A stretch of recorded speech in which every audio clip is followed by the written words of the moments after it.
Good evening students. आशा करता हूँ कि तुम सब अपने अपने घरों पे स्वस्थ हो, खुश हो, अपना ध्यान भी रख रहे हो, पढ़ाई भी कर रहे हो। और आज का लेक्चर जो है जो तुम लोग मेरे साथ करने के लिए एकदम पूरी तरह से तैयार भी हो। ठीक है, आज मेरा तबीयत बहुत ही ख़राब है, लेकिन फिर भी मैं तुम लोगों के लिए आज न्यूमेरिकल का एक सेशन लेके आया हूँ, जहाँ पे हम कुछ न्यूमेरिकल्स करने की आज हम कोशिश करेंगे और चेष्टा करेंगे कि कुछ न्यूमेरिकल्स ज़्यादा ही करने की। ठीक है, जो चैप्टर हमने ख़त्म कर लिया, चैप्टर नंबर 11, उसी चैप्टर का हम कुछ न्यूमेरिकल करने की कोशिश करेंगे।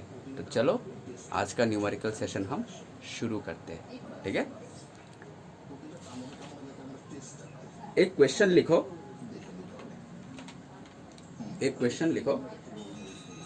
ए railway line is to be constructed.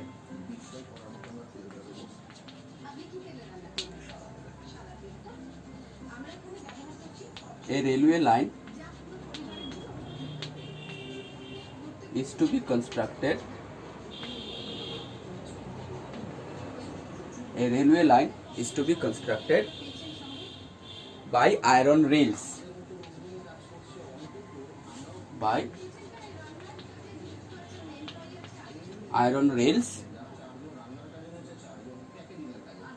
each 10 meter long. Each 10 meter long. Full stop. If the temperature difference is 20 degree. If the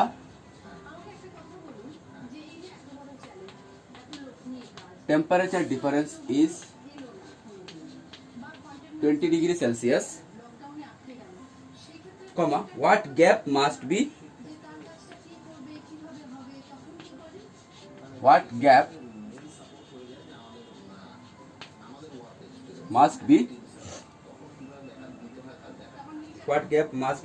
left between each two pieces?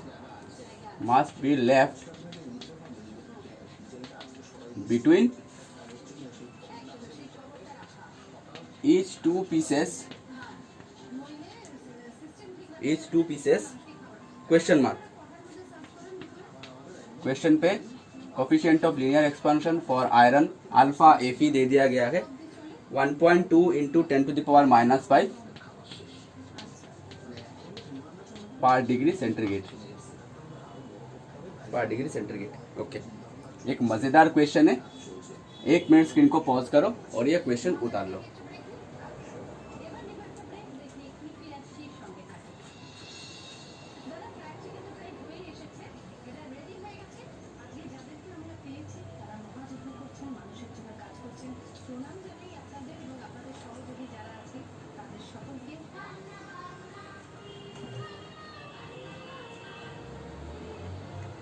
उतार लिया?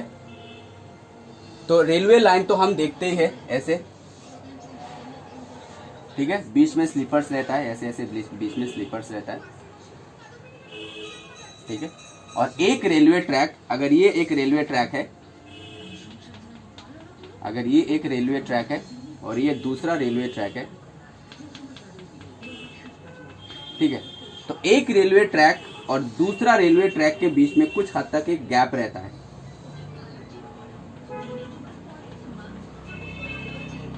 ठीक है। ये एक ऐसा गैप रहता है, ऐसा गैप रहता है। बीच में तो हमारा स्लीपर्स रहता ही है, ठीक है। यही जो गैप, ये बोला गया एक railway line is to be constructed by iron rails each 10 metre long. ये जो रेल का जो लेंथ है ये 10 मीटर लंबा है, ठीक है। If the temperature difference is 20 degree, अगर टेम्परेचर डिफरेंस 20 डिग्री रहा तो what gap must be left. ये गैप का वैल्यू, ये जो गैप है, ये दोनों रेल के बीच में कितना गैप होना चाहिए?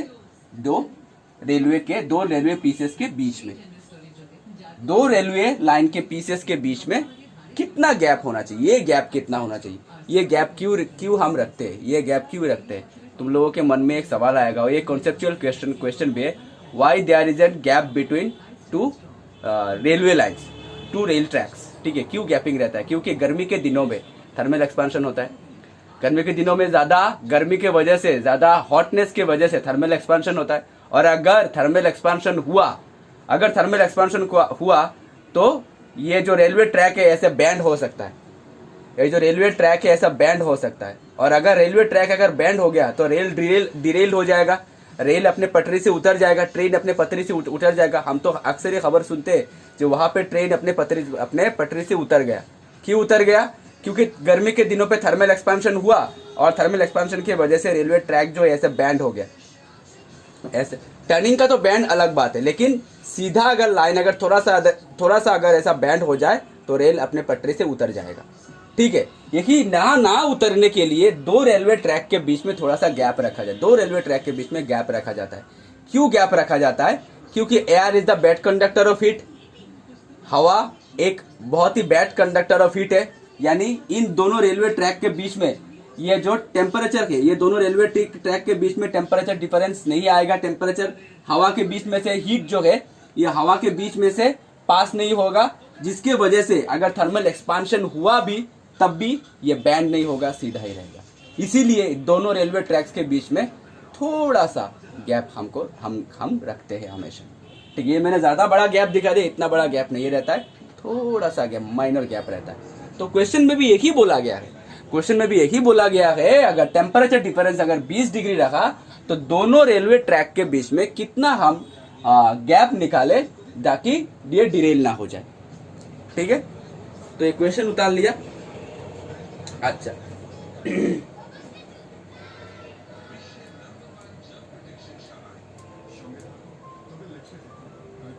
ओके, अच्छा तो क्या क्या हमको दे दिया गया है क्वेश्चन पे?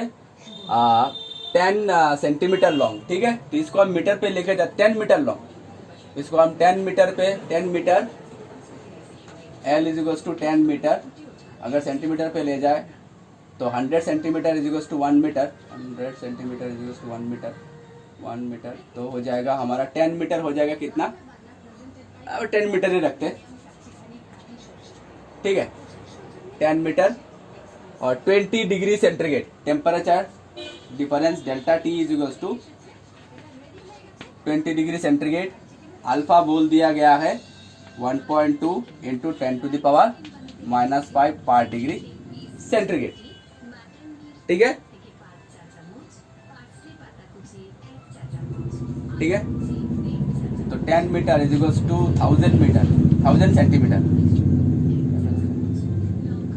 ठीक है। 10 metre is equals to 1000 centimetre, centimetre पे ले गए। Delta T 20 degree centigrade, alpha is equals to 1.2 10⁻⁻5। तो फॉर्मूला क्या था हमारा? Gap delta L, change in length, delta L is equals to formula क्या था? L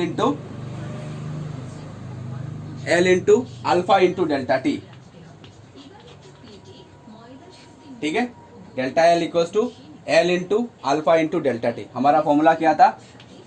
L T minus L zero into L T is equals to L zero into 1 plus alpha into delta T, ठीक है। तो L T minus L zero हो गया, L zero यानी original length, ठीक है। तो डेल्टा एल इक्वल्स टू हो गया L into alpha into delta T, ठीक है। तो सारे वैल्यू हम यहाँ पे पुट करेंगे, सारे वैल्यू हम यहाँ पे पुट करेंगे, पुट कर दो। एल का वैल्यू हमारा 1000 सेंटीमीटर इंटू अल्फा का वैल्यू 1.2 10⁻⁻5 और डेल्टा टी का वैल्यू हमारा 20। तो अल्टीमेटली हो गया, यहाँ पे हो गया 10⁻3, यहाँ पे हो गया 10⁻⁻5, यानी हो गया 10⁻⁻2, ठीक है। यहाँ पे 10⁻3, यहाँ पे 10⁻⁻5 तो हो गया 10⁻⁻2। 1.2 इंटू 20 हो गया 1.2 यानी 12/10 इंटू 20। तो 0 0 कैंसिल, 24 इंटू 10⁻⁻2 यानी 0.24, यानी 0.24 सेंटीमीटर, ठीक है।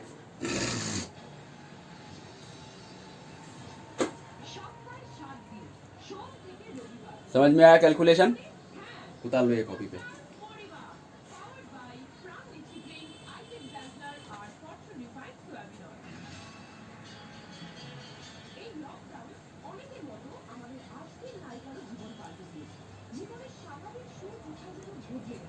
ठीक है, नेक्स्ट क्वेश्चन करते हैं।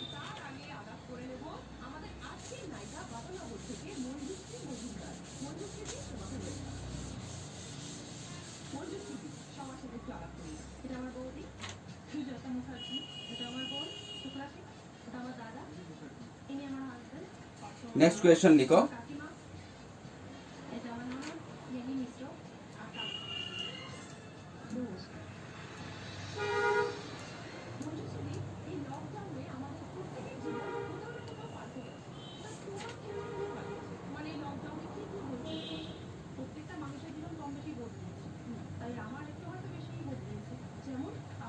Okay.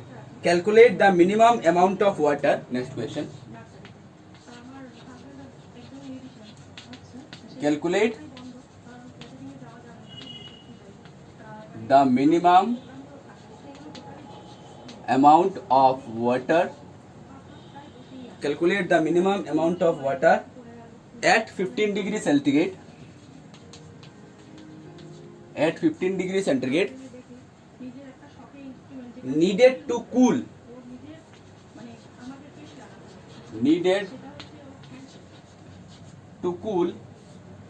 200 gram of mercury. 200 gram of mercury. 200 gram of mercury at 80 degrees centigrade. At 80 degrees centigrade to a temperature of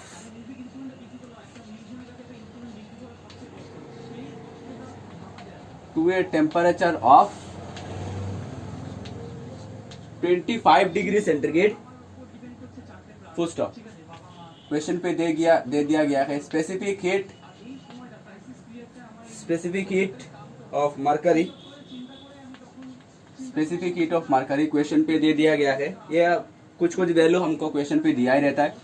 0.033 joule पर केल्विन पर केजी।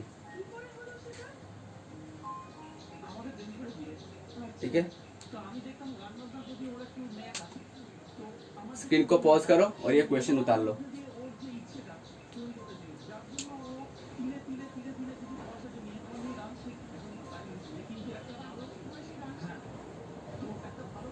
तो चलो इस क्वेश्चन का हम सॉल्यूशन करेंगे। Calculate the minimum amount of water, यानी कितना पानी लगेगा जो कि 15 डिग्री सेंटीग्रेड में हो। कितना पानी लगेगा यानी पानी का मास निकालना है। Amount means mass.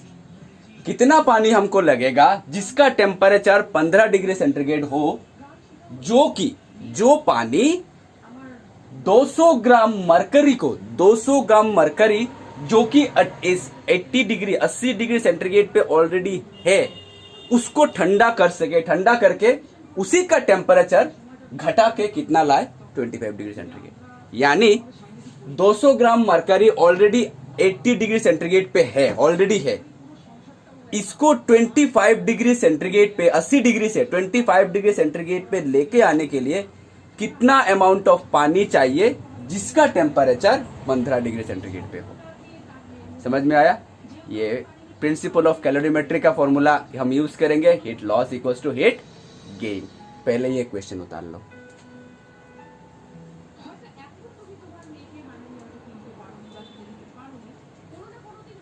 तो हम काम करते हैं, let mh equals to mass of water required, ये हमको निकालना है। ठीक है, और स्पेसिफिक हीट ऑफ वाटर हमेशा याद रखना 1। ये अगर दिया नहीं भी हो तो भी तुम लोग याद रखना specific heat of water will be 1। और वाटर का टेम्परेचर डिफरेंस कितना हो ठीक है, वाटर का ओरिजिनल टेम्परेचर कितना, T1 कितना 25 डिग्री सेंटीग्रेड। इसको लेके आना है वाटर, कितना अमाउंट ऑफ वाटर चाहिए जिसका टेम्परेचर ऑलरेडी 15 डिग्री सेंटीग्रेड पे है, जो कि 200 ग्राम मरकरी को 80 डिग्री से 25 डिग्री सेंटीग्रेड पे लाए। यानी वाटर का अगर टेम्परेचर अगर हम देखें तो 15 डिग्री से देखो, पहले तो देखो हीट गेन कौन करेगा, हीट गेन कौन करेगा। ये जो 200 ग्राम मरकरी है, 200 ग्राम मरकरी है, वो 80 डिग्री से 25 डिग्री हो जा रहा है, यानी हीट लॉस कर रहा है मरकरी, लेकिन हीट गेन कौन कर रहा है, हीट गेन कर रहा है पानी। ठीक है, हीट लॉस कर रहा है, देखो हीट लॉस कौन कर रहा है, मरकरी, जो 80 डिग्री सेंटीग्रेड पे पहले था, अब पानी डालने के बाद इस 80 डिग्री से ये घट के आ जाएगा 15 डिग्री पे, 25 डिग्री सेंटीग्रेड पे, यानी मरकरी का टेम्परेचर घट रहा है, यानी मरकरी हीट लॉस कर रहा है, लेकिन हीट गेन कौन करेगा, पानी की वजह से। यानी पानी का ओरिजिनल टेम्परेचर 15 डिग्री, लेकिन पानी का बढ़ के कितना हो जाएगा, 25 डिग्री। समझ में आया? चलो, तो टेम्परेचर डिफरेंस अगर पानी का देखे, delta T is equals to T2 minus T1। बढ़ रहा है, बढ़ने के लिए मैंने कहा था ना T2 माइनस T1, और अगर घट रहा है तो T1 माइनस T2। ठीक है, तो ये हो गया वाटर का। ठीक है, तो heat gained by water, heat gained by water is equals to ms del T। ठीक है, ms del T। तो बिठाओ, mh तो हमको निकालना है, sh का वैल्यू 1 और डेल्टा T का वैल्यू 25 माइनस 15, तो हो गया हमारा 10। ठीक है, इतना हो गया हीट गेन्ड बाय वाटर। अभी हम देखेंगे हीट लॉस करेगा जो mercury, heat loss by mercury. m mercury कितना है हमारा, m मरकरी ऑलरेडी दे दिया गया है 200 ग्राम। ठीक है, तो मरकरी ये ग्राम पे होगा, पर ग्राम, नॉट केजी। ठीक है, mHg equal to 200 gram, specific heat of Hg mercury ये दे दिया गया है 0.033 joule per degree centigrade, joule per degree centigrade per gram. ठीक है, और टेम्परेचर डिफरेंस घट के क्या हो जाएगा, टेम्परेचर डिफरेंस घट के क्या हो जाएगा, पहले था 80 डिग्री सेंटीग्रेड पे, अभी आ जाएगा 25 डिग्री सेंटीग्रेड पे। ठीक है, तो T1 माइनस T2, 80 माइनस 25। ठीक है, समझ में आया? तो heat loss by mercury, heat loss by mercury, heat loss कौन करेगा, मरकरी। कितना लॉस करेगा, mHg SHg into delta T. तो mHg का वैल्यू 200 इंटू SHg का वैल्यू 0.033 और डेल्टा टी 80 माइनस 25। तो according to principle of calorimetry, heat gain is equals to heat loss. तो according to principle of calorimetry,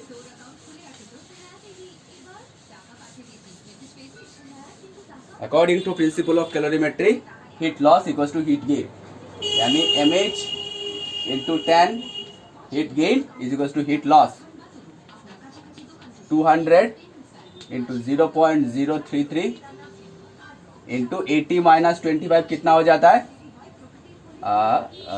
55। ठीक है, 55। तो अगर हम कैंसिल करें तो 0 0 हमारा कैंसिल चला गया, तो मास ऑफ वाटर कितना निकल गया, 55 20। कैलकुलेटर से करने के बाद अप्रोक्सीमेटली इक्वल टू रह जाता है हमें 36.3 ग्राम। इतना अमाउंट ऑफ वाटर हमको चाहिए। समझ में आया? उतार लो ये कॉपी को।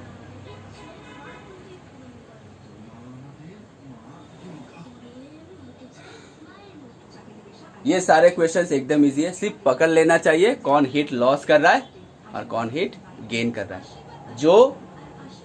जो सब्सटेंस हीट लॉस कर रहा है, जिसके वजह से हीट लॉस कर रहा है, वो हीट गेन कर रहा है। समझ में आया? एकदम सिंपल कॉन्सेप्ट है।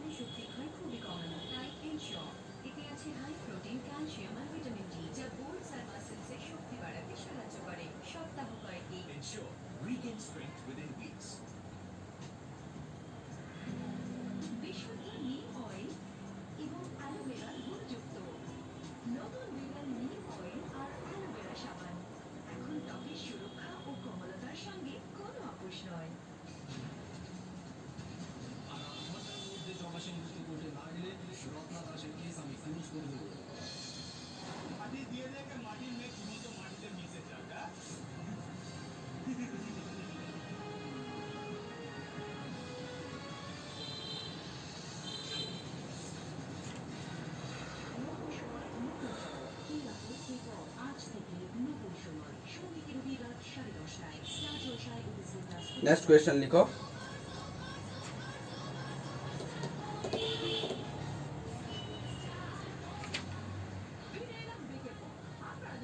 नेक्स्ट क्वेश्चन लिखो।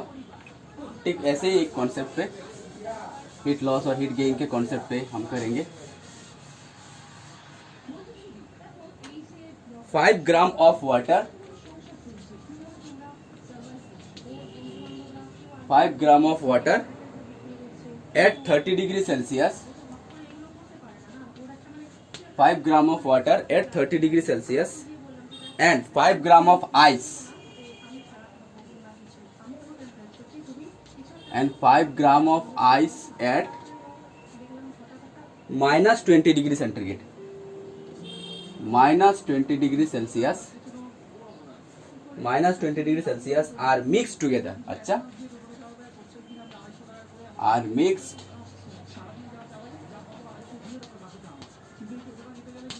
mixed together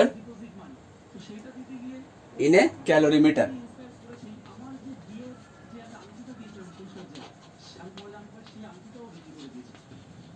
In a calorimeter. Full stop. Neglecting the wire,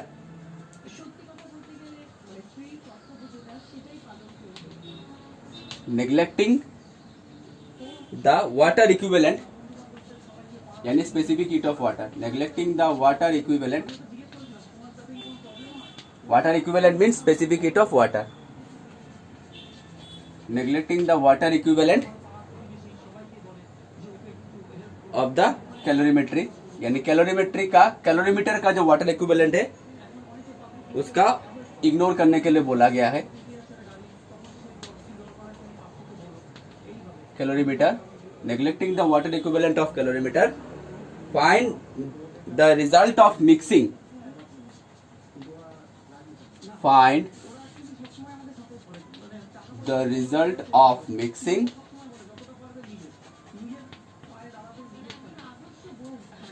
find the result of mixing. Okay, तो स्पेसिफिक हीट क्वेश्चन पे बोल दिया गया है, specific heat of ice, specific heat of ice equals to 0.5 calorie per gram, calorie per gram per degree centigrade, and latent heat of ice, latent heat of ice, latent heat of ice equals to 80 calorie per gram, 80 calorie पर gram. ठीक है,